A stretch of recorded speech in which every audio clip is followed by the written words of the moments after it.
The Eurofighter Typhoon is a multi-role fighter jet that was designed in Europe.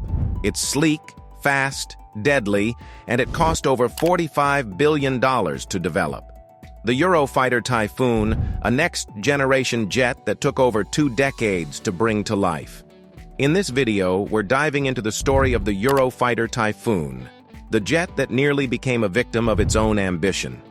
Before we begin, don't forget to hit that subscribe button and ring the bell icon so you never miss out on our latest videos.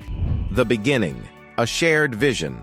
The Typhoon didn't start as a simple defense project. It began as a dream of European cooperation. Back in the 1980s, 4 countries, the UK, Germany, Italy, and Spain, joined forces to develop a new multi-role fighter. The goal was clear: build a jet that could outfly Soviet aircraft and future threats while reducing costs through shared development. But getting 4 governments to agree on anything military-related? Yeah, that was the first challenge.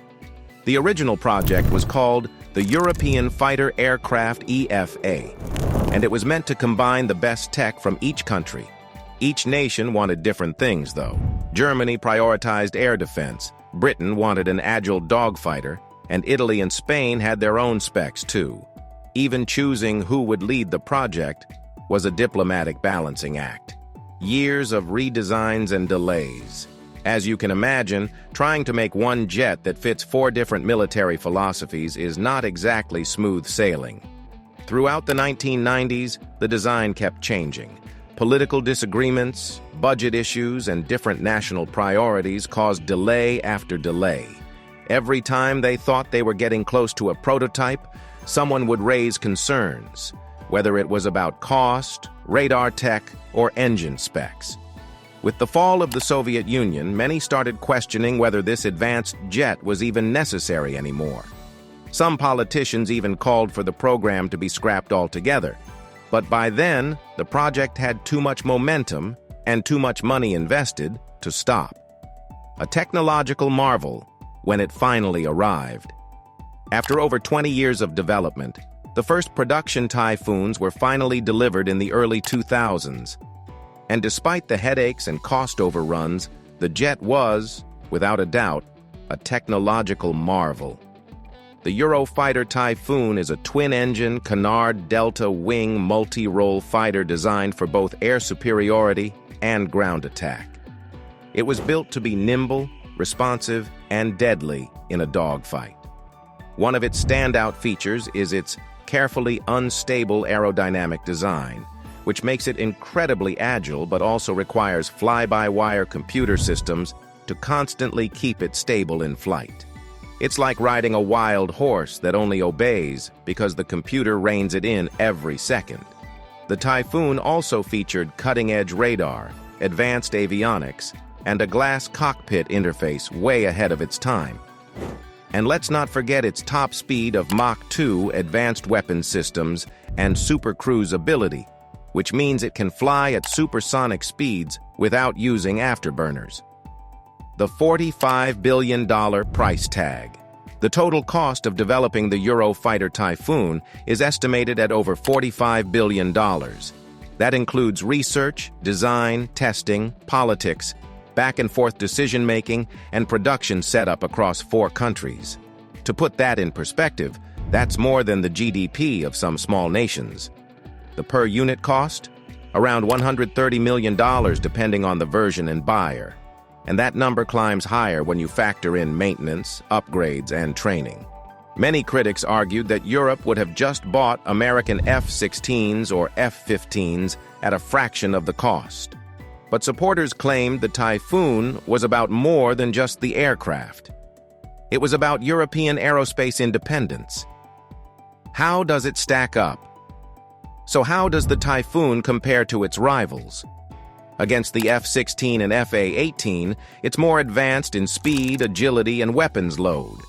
When it comes to dogfighting, many pilots say the Typhoon is one of the best jets on Earth.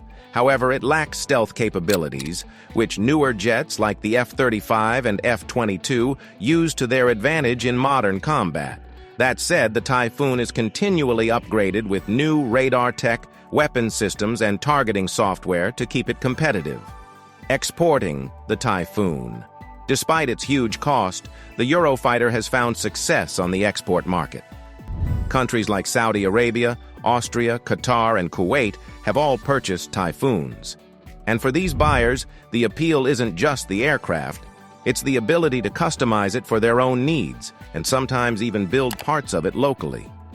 Export deals also often come with training packages, technology transfers, and ongoing support, which helps sweeten the high price tag. Delays Helmut Kohl pledged during the election to cancel the Eurofighter because of the financial strain that reunification had placed on Germany. German Defense Minister Volker Ruhe attempted to pull Germany out of the project in early to mid-1991 in favor of utilizing Eurofighter technology in a lighter, less expensive aircraft. Ruhe's predecessors had locked themselves into the project by a punitive penalty system of their own devising, Kohl said, citing the amount of money already spent on development, the number of jobs dependent on the project, and the binding commitments on each partner government as reasons for his inability to withdraw. Workshare problems first surfaced in 1995. Based on the quantity of units requested by each contributing country, the workshare distribution between the United Kingdom, Germany, Italy, and Spain was decided upon as 33-33-21-13 since the creation of Eurofighter. All of the countries subsequently decreased their orders.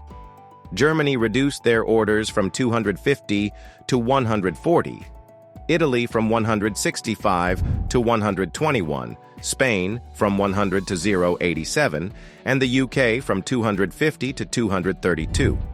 The workshare split should have been 39-24-22-15 UK, Germany, Italy, Spain, based on these order levels. However, Germany was unwilling to relinquish such a significant proportion of work. Upgrades and the future. The Typhoon isn't stuck in the early 2000s. It's been through several upgrade phases.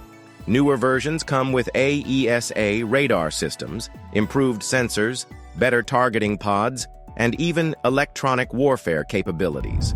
Some variants can now carry long-range air-to-air missiles like the Meteor, giving them serious firepower beyond visual range. And it's not done yet. The Typhoon is expected to remain in service into the 2040s, especially with continued upgrades. It's also influencing the next big European fighter program, the Future Combat Air System, FCAS, which aims to take what the Typhoon started and push it even further with AI, stealth, and drone integration. Closing thoughts. So, was the Eurofighter Typhoon worth the $45 billion and 2 decades of work? It depends on who you ask. Critics will point to the delays, cost overruns, and lack of stealth.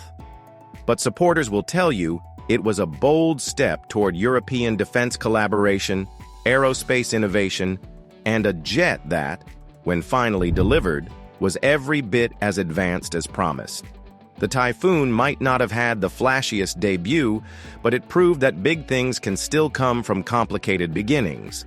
If you found this deep dive into the Eurofighter Typhoon interesting, make sure to hit like, subscribe, and tap that notification bell so you don't miss our next breakdown of military tech, mega projects, and the engineering marvels behind the headlines.